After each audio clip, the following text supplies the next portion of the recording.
Hello and welcome. Today I am casting a PvP replay between Stiglitz and me.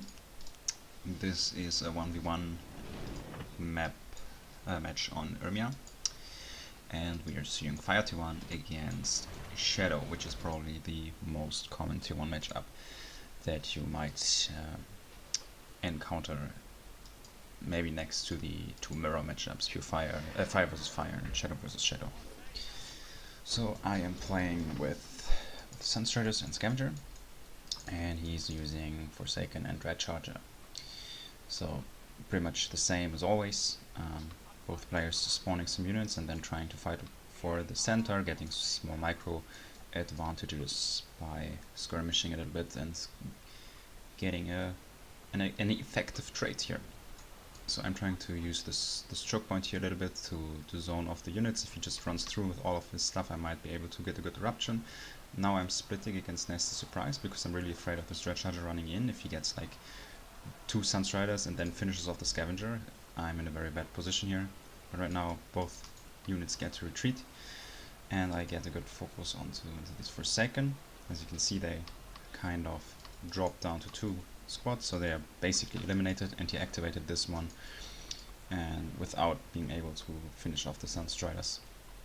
They're still at 5 out of 6 units, so still kind of usable, making me take the second buff because I'm playing Fire Nature and my opponent is Shadow Frost, as you can see right now, and I basically have the scaling advantage, so getting up to 4, 5, 6 wells early on is very good for me.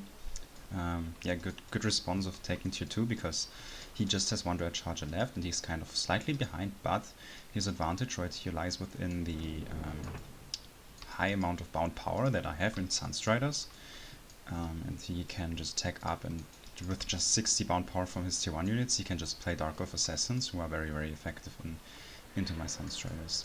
So I'm trying to use the opportunity because teching up takes a lot of time to get another power well, so I'm up 1 power well for now, and right now we are skirmishing here. So since he reduced his Void Pool by 150, since he picked up this 2-2, I'm kind of trying to trade even because that benefits me, but since I'm kind of too scared when I'm seeing this kind of split attack, I decided to get to tier 2 by myself, because this might have been risky to extend tier 1 and then lose a power on the top side.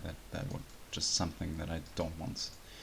So split attack here using Nightcrawler and Stormstinger, and I think he's trying to get a split off, so I cannot root all my units at once. So very good idea of activating the Nightcrawler on the right, because now I cannot either have to CC this unit or just CC the 2 units here that are also doing full damage right now. I'm trying to apply some split pressure on the map, so he has to invest something here, so I kind of get to relieve some of the pressure on the side. So this Nightcrawler dies because Frenzy ran out. I use the Oink, get the repair onto this power, so this is basically safe, but since he used the ability of the Stormstinger, this well is gonna drop. But in the end he invested a lot of power to get this power well down, so I managed to trade in wells. This one dropped too, so both lost 1 well, and since this one is frenzied, it also dies, and position is still kind of good. Right now I think he should be able to cover trick this. Yes, he does, and also clears the Sunstriders. And yeah, so the basic idea of taking this center orb here was to prepare the tunnel attack, because it is very effective to have a spot that kind of has close distance to all the enemy's bases. I can run to basically everything that he's built right now with my Borovas, and if they get countered by something, I can still port back and then just run over to another base which has like no units to defend it. So right now we're seeing Stormstinger, and since he also frost bites, I'll just retreat the Borova and take this 20 power that we get basically for free, because the slow will just run out, and we also had this trade on going on the side, and this Borova can still help me. For now I don't want to attack, because when playing Fire Nature against Shadow Frost, and this is something that is very important, you mostly want to have at least 2 Borovas when attacking, because when you then CC the enemy's units, you have 15 seconds of time but that the borrowers can use to attack the well. By the way, I should have played a little more carefully with my Skyfire. And if you have two borrowers, they will deal enough damage to sort of outvalue the Kobold trick in these 15 seconds, which just doesn't work if you attack with a single borrower. So basically the enemy units will get out of CC and you don't have enough damage done during that time. So using the Storm here over the cliff to support directly, it was the defensive unit, so he tries to utilize this, which is kind of good, but yeah, he kind of did not micro it back to defend the borrower. In the meantime, this attack gets delayed for now, and another counter unit being played, so this borrower goes back to the tunnel and helps defending quite soon.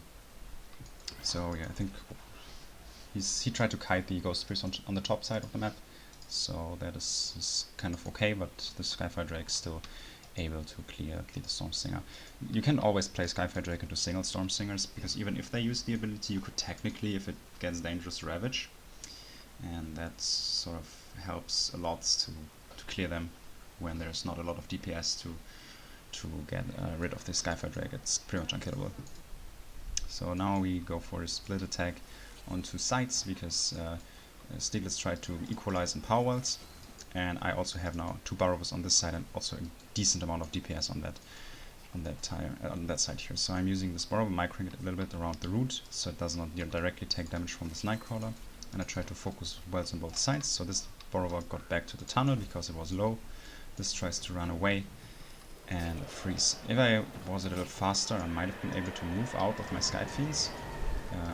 But yeah, okay, Kobold trick came in time. I tried to finish off the well with an eruption, but Stiglitz was faster with repairing it. But yeah, now the borrower came in to support this, and this borrower healed up, and I also used the root to prevent any kind of Nightcrawler nasty that might happen. I also switched to the well that is not Glacier Shield. I switched with the Skyfire Drake to damage these Nightcrawlers so they cannot nasty into my Skyfire. But since Stormsinger attacked it, the damage was still enough to kill it. I didn't really think about that, but in the end this power dropped, because there's also a lot of pressure applied by these borrowers, and Fire Nature just really works well with high power numbers, and with the tunnel you can just apply super much pressure. Yeah, so there's another double borrower attack for the well that is already damaged from the earlier skirmish, and it's also important to always go for the power wells that you kind of damage during early skirmishes, because you always, if you force protects, it's always diminishing the defensive capabilities of your opponent, and that is kind of important. So two new borrowers coming in from the space, because there were counter units being played, and now they can also help me defending this center spot.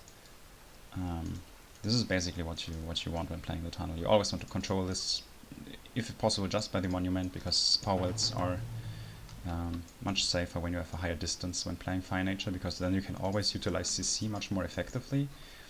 In close world scenarios, Shadow Frost might be able to brute force through close distances by using whatever, like something like Lost Reaver or Mountaineer,